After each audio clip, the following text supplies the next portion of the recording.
3. Desde el mundo que nos rodea y desde alguna de sus mentiras. Palabras, el despertar de los pueblos.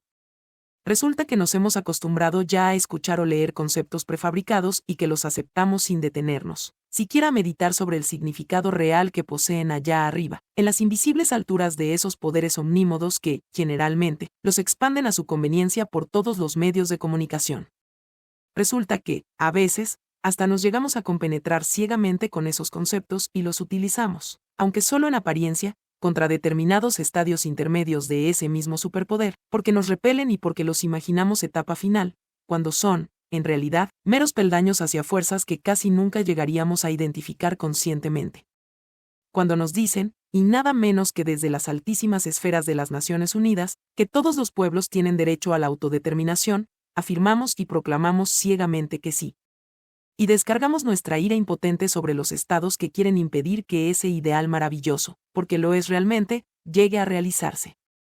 Y firmaríamos en favor de la idea cualquier manifiesto que nos pusieran delante, y nos sentiríamos profundamente avergonzados si planteásemos, incluso de tapadillo y en nuestro fuero interno, el menor inconveniente a tal afirmación que, como diría un cura teologista, ha de ser extrínsecamente buena, justa, santa y añadiríamos nosotros, sin duda, esencialmente humanitaria y progresista. ¿Qué queremos todos, sino ser progresistas? Tenemos el progreso incrustado entre ceja y nadie ni nada, creemos, nos lo podría arrebatar de la mente. La idea lleva, en consecuencia, a un lógico despertar de la conciencia de muchos pueblos secularmente oprimidos y vejados. La palabra les suena a música celestial, a bandera de libertades añoradas y a urgencia de ejercerlas al precio que sea. Y es precisamente ahí, en el precio, donde se insertan las raíces invisibles de esa dependencia que no solo puede permitirse el lujo de proclamar altísimos conceptos ideales, sino que, de hecho, sabe muy bien en qué instante y en qué circunstancia tiene que airearlos en su propio beneficio. Prefiero ahora prescindir de ejemplos inmediatos que estarán en la mente de la mayoría y podrán ponerlos a su gusto, pensando indistintamente en corsos o en saharauis, en kurdos o en bubis, en armenios, en musulmanes filipinos o en bretones.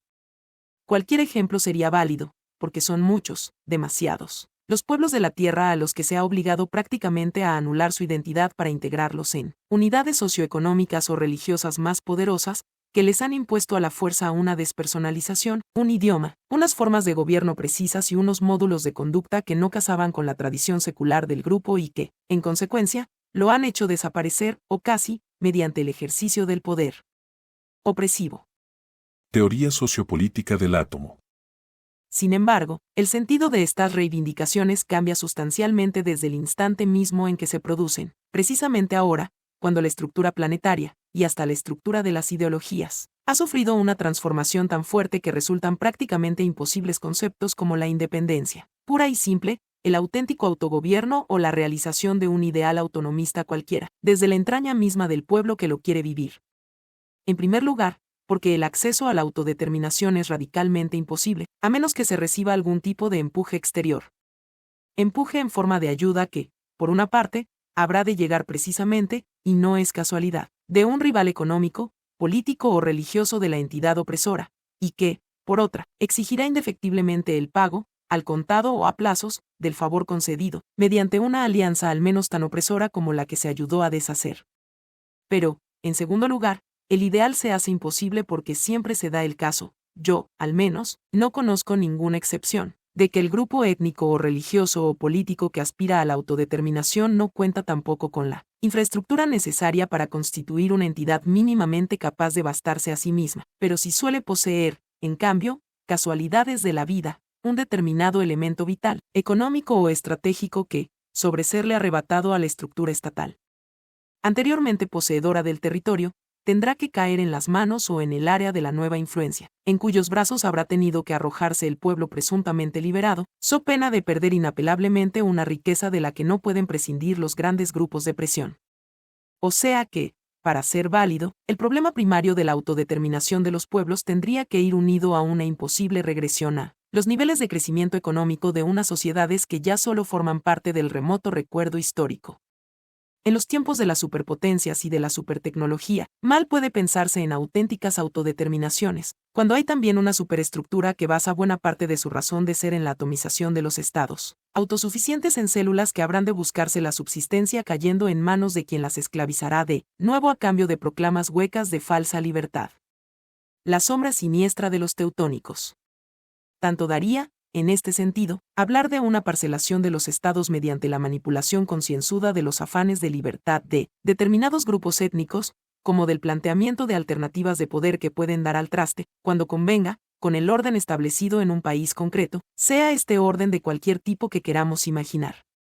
Porque, en el fondo, no se trata de imponer una democracia u otra forma cualquiera de gobierno desde las alturas invisibles, sino de colocar en la cúspide de las decisiones a aquellas personas o a aquellos grupos que, desde una u otra coordenada ideológica o política, que no es lo mismo, sirvan mejor en un instante concreto los intereses supranacionales de las grandes entidades controladoras de la vida colectiva de los seres humanos. Y no se trata muchas veces, contra lo que podríamos suponer, de intereses inmediatos y fluctuantes que obligan o provocan los cambios violentos que se vienen sucediendo. Muy a menudo, hay acontecimientos remotos o situaciones seculares que siguen influyendo, por encima de los milenios, sobre hechos que tienen lugar aquí y ahora. Lo cual lleva a la sospecha de una continuidad, dentro de eso que llamamos tiempo, de la esencia de ese poder oculto que estoy tratando de señalar y que cambia de nombre, como de sistema, según lo pida la misma pseudoevolución humana que lo controla y lo provoca. Comprendo que a muchos políticos y a no pocos historiadores les resulte duro aceptar esta continuidad que se salta el tiempo y resurge en todos los procesos alternativos, violentos o no, de la historia. Lo comprendo, porque resulta duro reconocer las directrices de un mal llamado determinismo que, en cierta manera, puede actuar soterrañamente desde tiempos increíblemente remotos sobre nuestras más inmediatas realidades políticas, sociales o religiosas. Sin embargo, cuando los acontecimientos se encadenan y dan razón a sinrazones aparentes, no queda otro remedio que recomponer realidades olvidadas y comprobar que ciertos eslabones de la cadena, que suponíamos desperdigados o definitivamente perdidos, conectan directamente con unos hechos del pasado que ostentan nombres distintos a los que se les ha dado tradicionalmente. Si repasamos, por ejemplo, la historia polaca desde los viejos tiempos del emperador Federico II Stauffen, veremos que esa tierra, a la que todo el mundo ha dado en llamar, como un estribillo, la católica Polonia, ha sido en realidad víctima constante, lo mismo que otra tierra, tradicionalmente, católica, la nuestra, del poder sin límites de los grandes grupos de presión de filiación católica, los caballeros teutónicos primero, los padres jesuitas después. Unos y otros, cada cual en su momento, se encargaron de convertir la tierra polaca en feudo personal de poderes a la vez beatíficos y pecuniarios. Los teutónicos llegaron primero, confundiendo indiscriminadamente la conversión de los pueblos paganos del Báltico con el mesiánico pangermanismo de sus ideales heliocráticos. 300 años después, los jesuitas organizaron un estado barrera contrarreformista, en el que el palo y el tente tieso aparecían, como ha sido corriente en estos casos de acción violenta del brazo secular, en las manos del rey Zygmunt Vasa y sus sucesores. Metamorfosis larvada. Polonia, como todo pueblo que se precie, aceptó la catolicidad impuesta, casi en contubernio con sus evangelizados res, la asumió, convirtiendo el hecho religioso impuesto a sangre y fuego en una cuestión de idiosincrasia racias. Y así, como en tantas otras tierras, la nuestra hubo nuestras Américas incluidas. Se llamó cristiano y beatífico a cuanto se adoraba y bastó vestir de sayal y aureola a las arcanas fuerzas telúricas para hacerlas nuevamente aptas para el culto popular. La simbiosis era perfecta y el cristianismo, una simple transferencia obligada para acatar el omnímodo poder de las autoridades político-eclesiásticas. Saltemos ahora por encima del tiempo, no nos limitemos a ver, miremos atentamente las imágenes y las noticias que nos van llegando en torno a los conflictos que dicen, laborales de Polonia.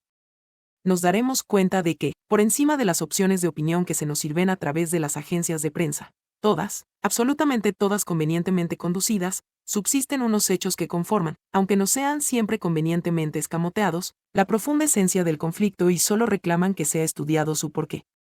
Cabría preguntarse, ante todo, si es solo una pura coincidencia que el estallido de los movimientos sindicalistas se haya producido al mismo tiempo que la proclamación sinodal de un papa polaco y a los poquísimos meses de la visita oficial, tolerada y hasta propiciada por el gobierno marxista del país, de ese papa a su patria, en calidad de máximo representante de la misma Iglesia que movió los hilos de la política polaca hasta los acuerdos de Yalta. Pero cabría igualmente insistir en ese empeño, enfermizo, de mostrar una y otra vez a los presuntos líderes sindicales de Polonia saliendo de misa, charlando con él, ya difunto, Cardenal Wyszynski o posando a los pies de la Santa Virgen de Czestochowa. O hasta preguntarse el porqué de viajes italianos de líderes políticos cuya única finalidad, salvo error u omisión, parecía ser la entrevista con el Papa polaco, entre inciensos, sahumerios, rodillazos y declaraciones multitudinarias a los medios de comunicación.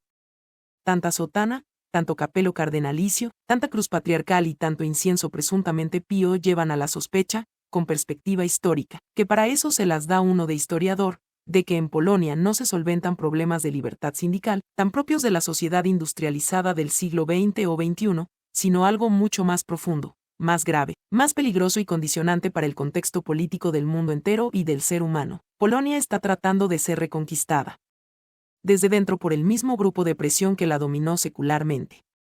Con el agravante de que, en esa lucha subterránea, la promoción inicial de todo el movimiento proviene, no de modo casual, de una personalidad que ostenta a la vez la nacionalidad polaca con todas sus consecuencias y el más alto cargo, de un organismo que, de hecho, forma parte activa, lo quiera o no, del movimiento occidental de las grandes empresas multinacionales. La tercera vía, la manipulación de la individualidad. Junto a los movimientos nacionalistas y las presuntas reivindicaciones sociales que afectan a la mayoría de los seres humanos en su aspecto colectivo, destaca, además, y veremos en su momento que destaca de modo esencial, la necesidad visceral del hombre en cuanto a elegir su propio camino, el suyo en tanto que ente concreto y personal y al margen, en apariencia, al menos, de la colectividad. Que el ser humano necesita de su propia superación, es algo que creo indiscutible, algo que nadie podría poner en duda aunque se opusiera a tal superación. Queda por dilucidar, primero, en qué consiste esa superación, o en muchos casos, en qué se nos quiere hacer creer que consiste.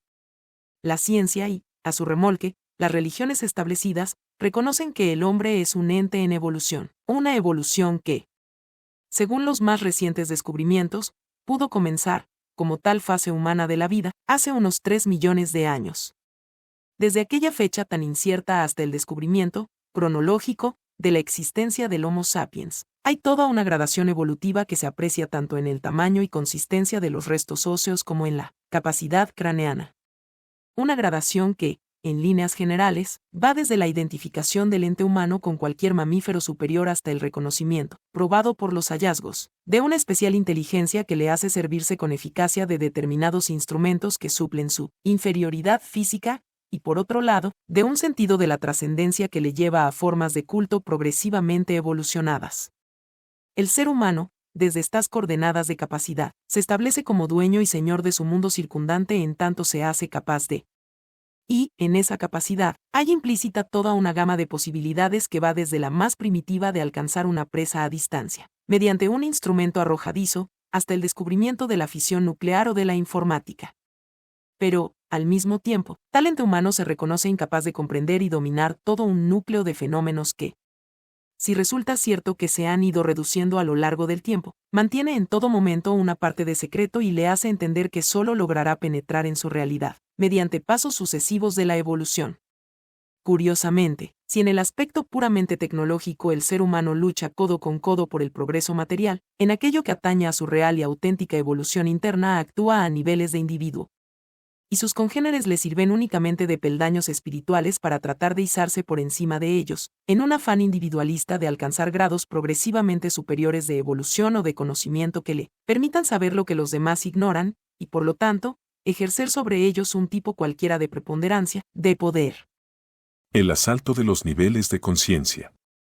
Lógicamente, no se trata, todavía, de analizar el valor real de este deseo del hombre por ejercer su derecho inalienable a la evolución, sino de constatar que, a lo largo de la historia, la humanidad se ha valido de muchos medios para intentar la superación de su nivel evolutivo.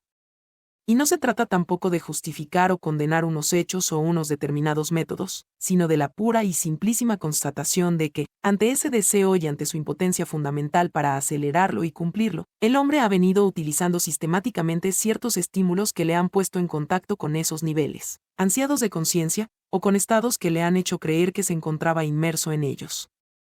En los últimos tiempos, ante un rechazo más o menos consciente de los niveles tecnológicos alcanzados por los países llamados desarrollados, una parte de la humanidad, nunca mayoritaria, pero ya masiva y muy característica de la sociedad postindustrial en que vivimos, se ha lanzado a la experiencia directa de esa búsqueda, en parte como escape inconsciente del mundo alienante que nos rodea, en parte también como rechazo de la esclavitud de la máquina y como intento alucinado de una vuelta del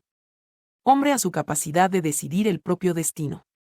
Sin embargo, la misma impotencia en que la tecnología secular nos ha sumido en cuanto a nuestras posibilidades de actuar, sobre la conciencia, o sobre la evolución real de esa conciencia, ha conducido a ciertos niveles de caos espiritual, que se traducen en una larguísima sucesión de estados aberrantes y de actitudes en las que esa misma sobrevaloración alucinada de los derechos pretendidamente individuales conduce a una esencial carencia del auténtico sentido de la solidaridad humana.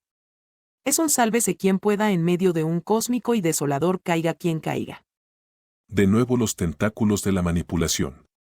La cadena es larguísima, mucho más larga de lo que podamos imaginar. El último eslabón, al parecer, es el clima de violencia y de delito que afecta en términos generales al mundo desarrollado, muy en especial. No olvidemos alocadamente la sutil diferencia. A esos países que llamamos democráticos por simple eufemismo del lenguaje. Naturalmente, si profundizamos un poco, no demasiado, solo a niveles de ciudadano medio tirando abajo, comprobaremos que el porcentaje de actos delictivos en esta situación hay que asociarlos, por un lado, al paro obrero, pero muy especialmente a la proliferación del consumo de esas drogas que ponen a quienes las utilizan en específicos estados límite de conciencia. Repito que no voy a hablar aquí de los efectos pseudo-trascendentes de la droga, sino del hecho, ya expuesto, del fin primero por el que determinados seres humanos la solicitan, y sobre todo, de una constatación, la de su dependencia, tanto física como psíquica. Nótese que, en este contexto, no entra para nada, al menos a mi modo de ver, una dependencia espiritual. Pero fijémonos, a modo de ejemplo y por lo que en esta parte nos interesa advertir, en qué tal dependencia es exactamente del mismo tipo en las drogas que se prohíben como en aquellas otras que están perfectamente autorizadas y hasta legalizadas por los distintos gobiernos. La misma dependencia produce la heroína, pongo por caso, que el alcohol en un alcohólico o que la nicotina en un fumador empedernido. Sin embargo, hay una diferencia fundamental entre unas y otras. Las drogas autorizadas pueden adquirirse a precios relativamente módicos y están controladas oficialmente por impuestos de los estados, que proporcionan pingüis beneficios al erario público, mientras que las prohibidas son caras, y hasta carísimas, están absolutamente incontroladas, en lugar de producir beneficios a los estados, los proporcionan a unas superestructuras que, manteniéndose en la ilegalidad internacional, y precisamente por ello, no tienen que dar cuentas oficiales a ningún gobierno. De todo lo cual se deduce que el negocio de la droga prohibida, en razón de su dependencia, es absolutamente redondo, y que la única diferencia sustancial entre las fomentadas y las oficialmente prohibidas consiste en la entidad a la que irán a parar en última instancia los beneficios. Como recuerdo histórico, pensemos en lo que sucedió en su tiempo con la ley seca americana. La prohibición oficial de bebidas alcohólicas produjo, en poquísimo tiempo, más beneficios a la honorable sociedad que los que el gobierno de los Estados Unidos obtuvo por el control de esas mismas bebidas cuando fueron nuevamente autorizadas en el país. Un negocio que no solo da oro.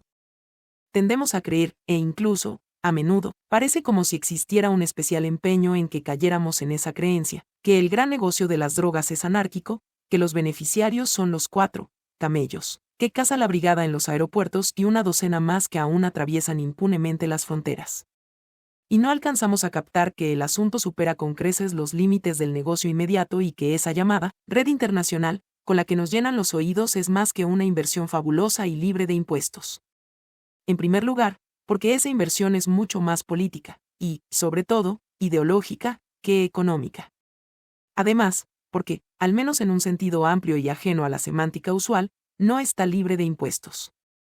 No hace mucho tiempo, se filtró la noticia de que uno de los más próximos golpes de Estado militares que tuvo lugar en Latinoamérica estaba encabezado por los propietarios de las más importantes plantaciones de droga del país.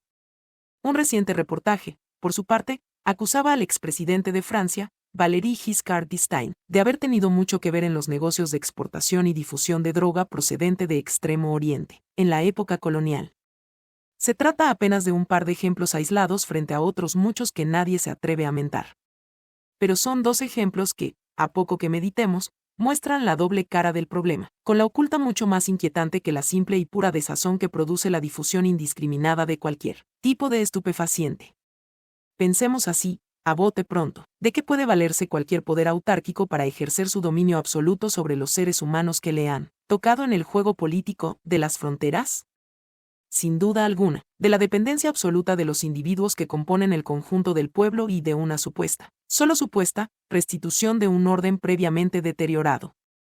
¿Y de qué mejor modo de deterioro puede servirse ese poder que el sometimiento de un número creciente de ciudadanos a una dependencia que, por un lado, es proclamada por ellos como liberación, y por otro conduce a la inquietud y a la inseguridad visceral de todos los demás, por la constante acción violenta de los supuestos liberados sobre sus vidas y sus haciendas? La manipulación, en estos casos, consiste en un deterioro visceral de los conceptos. Porque nadie odiará más la palabra libertad que aquel que esté convencido de que significa sinónimo de violencia. Y nadie se inclinará más al deterioro semántico del vocablo orden que aquel a quien convenzan de que tal orden le permitirá transitar tranquilamente por la calle, cuando lo único cierto y perogrullesco es que solo con libertad, en su auténtico sentido, y con una conciencia de la propia responsabilidad individual, esa que se nos quiere arrebatar, puede el ser humano acceder a su propia evolución, tanto personal como colectiva. Un lento proceso de dependencia. Creo que, al menos a niveles de sospecha, este bombardeo de estímulos manipuladores se encuentra inconscientemente plasmado en la mente del ser humano, aunque trate de no reconocerlo y aunque, de hecho, se ejerza una presión constante para que no lo capte más que a niveles subliminales instintivos. Tal vez por eso he querido sacarlo aquí a flote, porque pienso que solo comprendiendo conscientemente y sin tapujos la dependencia a que se nos somete cada día, podremos formarnos una idea de cómo afrontarla y de cómo recuperar, si aún es tiempo, nuestro papel de seres racionales dispuestos a asumir la evolución a la que nuestra naturaleza nos da derecho. Hablábamos antes de la larga historia del género humano y de la lentísima evolución sufrida desde hace 3 inmensos millones de años. Curiosamente, esa evolución se fue deteniendo o, al menos, se hizo desesperadamente lenta, y me refiero, naturalmente, a niveles mentales y espirituales, no al progreso tecnológico, a medida que el ser humano fue adquiriendo conocimientos que le facilitaban la subsistencia, que le hacían progresivamente cómodo el trabajo, le menguaban el esfuerzo y le distraían la atención. Más curiosamente aún, se da el caso, cuando estudiamos el gran proceso histórico de la humanidad, sobre todo, cuando estudiamos esos mitos que constituyen la más sorprendente fuente de recuerdos que posee la mente colectiva del hombre, de que esos adelantos técnicos, esos descubrimientos mecánicos, la navegación, la rueda, la palanca, el arte de volar, le fueron entregados al ser humano en épocas oscuras y olvidadas por entidades a las que se quiso dar el calificativo de dioses, porque actuaban desde planos superiores al nivel medio de las conciencias capaces de captarlas o de recoger sus indicaciones. Por supuesto, no es mi intención aplicar aquí una naturaleza divina, ni, por supuesto, extraterrestre o galáctica, como hoy parece estar en boga, a esos llamados dioses o presuntos maestros de la vieja humanidad. Solo quiero llamar la atención sobre la circunstancia de que esa divinización ha de deberse, por necesidad, a la naturaleza esencialmente ignorada de las entidades que proporcionaban al hombre sus adelantos técnicos. Y que, al mismo tiempo que se los proporcionaban, los sumían en una radical incomprensión de los porqués y los cornos y le hacían depender esencialmente del regalo que se les ofrendaba. El camino seguro hacia la regresión. Hoy, el ser humano ha dejado ya de luchar contra la manipulación de que es objeto. Me refiero, fundamentalmente, al hombre que forma parte del mundo industrializado de Occidente, porque ya tendremos ocasión de ver y de analizar otras formas de enfrentar el entorno en distintas culturas y en otros contextos espirituales. Este hombre nuestro de la civilización tecnocrática se ha habituado ya a ser llevado y traído por donde quieren los grupos de presión, tanto los conocidos como los ocultos, y ha asumido esa esclavitud a que le somete la técnica como una necesidad imprescindible. Ya hemos tenido ocasión de verlo cuando comentábamos, páginas atrás, ese complejo de fracaso que se nos imbuye cuando no accedemos a la última novedad caprichosa de la técnica, siempre planteada como adelanto, como ayuda imprescindible o como una comodidad progresiva. Ya no nos conformamos con vivir pendientes del televisor. Necesitamos el mando a distancia que nos librará de molestamos esos 3 pasos que se necesitan para alcanzarlo, y cambiar el canal. No nos basta el automóvil, nos es imprescindible cada supuesta mejora que se introduce en un nuevo modelo. No queremos solo ignorar las operaciones matemáticas mentales. Nos urge que la maquinita tenga por nosotros la memoria de lo que sin duda habremos de olvidar por falta de entrenamiento mental. en 2 años escasos. Un complicadísimo sistema de almacenamiento de datos queda anticuado y es superado por otro que hay que adquirir, so pena de que la competencia lo adquiera antes y tome la delantera de su perfeccionamiento. La prensa escrita está a punto de desaparecer. Estamos abocados, a corto plazo, al más espectacular analfabetismo, del mismo modo que ya, de hecho, hemos perdido la capacidad de calcular. Cada paso supuestamente adelante de la técnica, de la política o hasta de las formas presuntamente religiosas se convierte, por un lado, en factor inmediato de utilización precisa, de consumo necesario, pero, por otro, también en elemento parcelador implacable de nuestro conocimiento, en tanto que se nos hace progresivamente imprescindible una dedicación particular, una especialización que, sea del género que sea, nos aparta cada vez más de esa visión total de lo circundante, que nos debería ser fundamental para la comprensión de la realidad y nuestra identificación con ella. Los más remotos resistentes. Uno piensa si siempre habrá sido así en la historia de la humanidad. Si siempre y sin excepción, el ser humano se habrá dejado conducir como una marioneta mansa por los terrenos que las fuerzas de presión le han marcado, encaramándose por los laberintos de la técnica y abandonando definitivamente el ejercicio de sus propias posibilidades evolutivas, tanto psíquicas como mentales y espirituales. Sin embargo, de vez en cuando surgen determinados misterios del pasado cuya falta, aparente, de lógica racional puede ponernos en guardia respecto a su significado. Es en muchos aspectos ejemplar el caso de las civilizaciones andinas anteriores a la conquista. Como todos pueden comprobar en tantos libros como se han difundido sobre ellas, las tierras montañosas y el altiplano fueron surcados por impresionantes caminos que comunicaban entre sí ciudades, fortalezas y centros culturales, en una tarea titánica solo comparable a la de la increíble red viaria del viejo continente europeo, establecida por Roma. Con una diferencia notable, en las culturas andinas no se utilizaba la rueda como medio de transporte o de desplazamiento. Sin embargo, esa misma rueda, con sus exactas funciones, si se ha encontrado en los juguetes infantiles de aquel imperio que los arqueólogos han sacado a la luz. A mi modo de ver, no cabe dar a este enigma del pasado la respuesta simplista de que los incas, o los chimus o los nazcas supieran de la existencia de un mecanismo como la rueda, pero ignorasen sus posibilidades de utilización práctica. Una conclusión así no tiene base racional alguna, aunque se haya formulado desde las perspectivas del más estricto racionalismo científico. Por el contrario, creo que hay otra explicación posible. Tendríamos que planteamos el no uso del instrumento rueda como prohibición tal vez dogmática, mediante la cual los encargados del culto, fuerza o grupo de presión, a pesar de todo, proclamasen aquel elemento mecánico como símbolo religioso intocable. En cierto modo, una imposición de este tipo sería paralela a la que impone a los hinduistas la sacralización de sus bóvidos, los cuales, ante la incomprensión supina del occidental que contempla el espectáculo de las vacas sagradas correteando libremente por las calles, siguen siendo intocable elemento de culto, mientras tan a menudo el pueblo muere de hambre por falta de un alimento que podría tener al alcance de la mano. Los malditos herreros. Sin necesidad de trasladamos a otras tierras, tenemos en la historia de Europa un caso paralelo, el de los herreros de los tiempos remotos, considerados como seres malditos y condenados a instalar sus ferrerías lejos de los núcleos de población. En el Valle de Somiedo, en Asturias, corría hasta hace bien poco la tradición de que, en los lagos que coronan los confines del valle, habitaban genios malignos dedicados a la forja, que atacaban y aniquilaban a quienes se atrevían a acercarse por sus dominios. Es significativo que hoy, precisamente en aquellos parajes, no solo se encuentren viejos restos de herrerías, sino que recientemente, en la misma área de los lagos, se descubriese un rico filón de mineral de hierro que, puesto en explotación industrial, arruinó en poco tiempo el idílico y solitario paisaje y la pureza de alguno de sus lagos, que hoy aparece teñido por las piritas. La maldición sobre los herreros fue, durante siglos, objeto de mitos y de cantares. Mimir, el enano de los cantares germánicos, era herrero y forjó la espada con la que el héroe Sigurd venció al dragón Fafir, con cuya sangre se bañó y aprendió el lenguaje de los pájaros. De vaqueiros asturianos y de agotes navarros, pueblos tradicionalmente marginados, se dijo que se dedicaron a la forja en tiempos remotos. Y eso mismo se contaba de los maragatos leoneses, en cuyas tierras montañosas, como en las de agotes y vaqueiros, se encuentran las mejores muestras de las herrerías medievales de toda la península ibérica.